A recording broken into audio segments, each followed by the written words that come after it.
I would keen, I would keen, I would keen, I would keen, I would keen for the loss of time and space to the entity that has been created by mobile phones and the internet. I would keen, I would keen, I would keen, I would keen for this and more. So the keeners are from Irish Celtic traditions, and it was passed on through the matrilineal line. So it'd be mainly women, I gather, that would mourn your loss. So they would often come to the wake or the funeral, and there they would wear these kind of big black skirts and shawls, and they would kind of do this kind of wailing. So they would help mourn your support or aid your loss. London Fields is a publicly owned piece of land. I think it's a common, which is actually quite hard to find these days in London. Most land is actually corporately owned. So there's only a few places now, I think, in London that are still publicly owned. It was used for grazing animals. It's also a site of an ancient burial ground here. So that felt like a very good kind of synchronous kind of site for the keeners. So we've asked the public to submit losses from cultural life. And so we've had some great, via email, some great submissions, great contributions. Really moving, really funny, and very sad at times, you know. And also I really feel like people are really sort of, it's like being, you know, people are really passionate about it, you know, which is really exciting.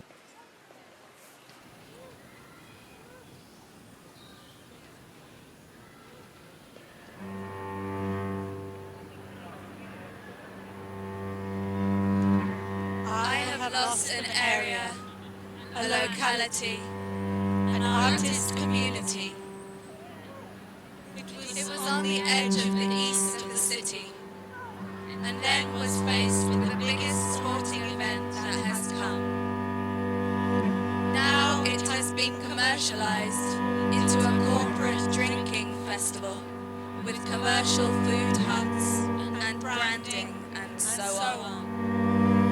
It makes me really angry, so I've had to leave and find other communities, but I can't really find any to match what this had. Will we all just get squashed, squeezing out any motivation to do free creative acts? Through talking to people, that there was this kind of, you know, genuine kind of need to have an outlet for this grief, and then this idea of the keeners felt like a wonderful kind of way of processing or being able to take some of this grief and maybe sort of do something with it. We've found different kinds of methods of movement to aid and support this loss. There's different sections where the body of the dancer sort of takes on, in a metaphorical sense, grief or loss or a lump of grief or something, and another dancer is kind of pushing the grief out through the other dancers.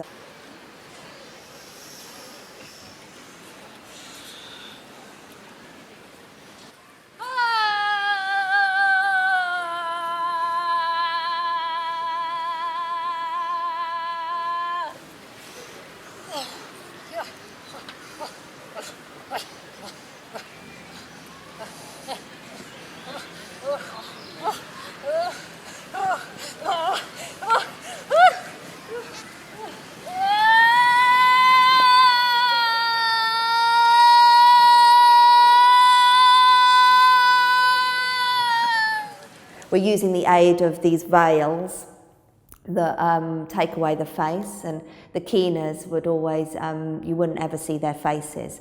So this is a kind of, in a way, a device to aid kind of a grieving process.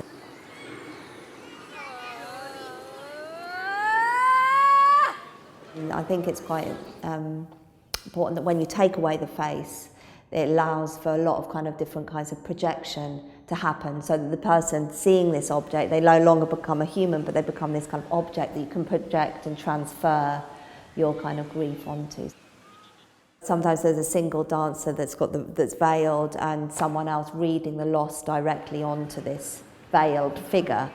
And then there's kind of more really explicit and very kind of expressive kind of moments with clay, and where they're really pounding the hell out of this clay, and they're sort of they're pushing all that kind of grief and the anger and the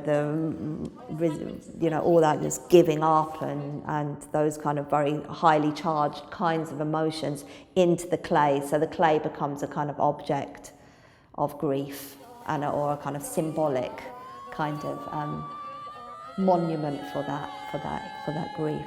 Kind of takes quite a kind of traditional arc, in a sense of the kind of crescendos or the kind of climactic moment of the piece is this very vocal and very expressive and cathartic kind of moments, and then there's the texts are read out in a kind of layered fashion, so quite a few are being read out at the same time, overlapping each other with wailing sounds and all that kind of stuff. So it's drawing on sort of certain kind of cliched sort of personal development sort of kind of workshops and aesthetics, in a playful way.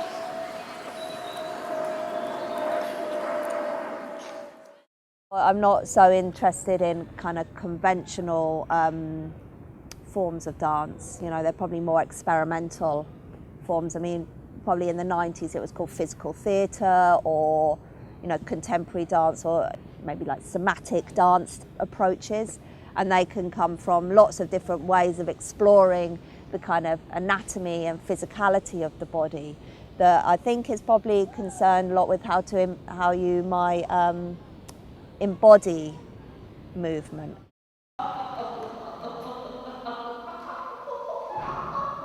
I think humour is like a really vital kind of tool for facilitating conversations and a dialogue with difficult issues or sensitive issues, things that are also kind of quite politicised issues. I think that it can often allow for a kind of an opening of conversation, opening of a dialogue that could normally feel quite tense, or actually be something that people feel very self-conscious around asking about. I think it helps a kind of way in to seeing something.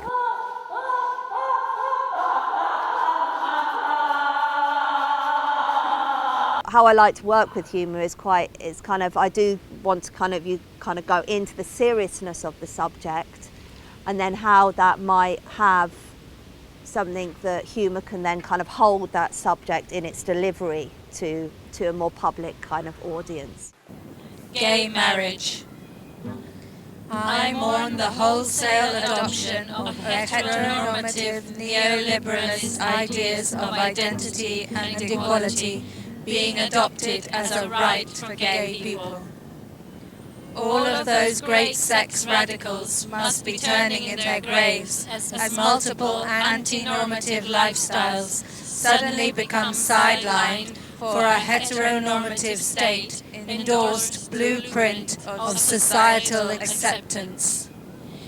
Equally worse, we see people who may think of themselves as liberal and left-wing, supporting this conservative and, in my view, dangerous capitulation to the cultural and political move to the right. And how was this support most manifested? By people changing their Facebook status to a rainbow flag. Fucking pathetic.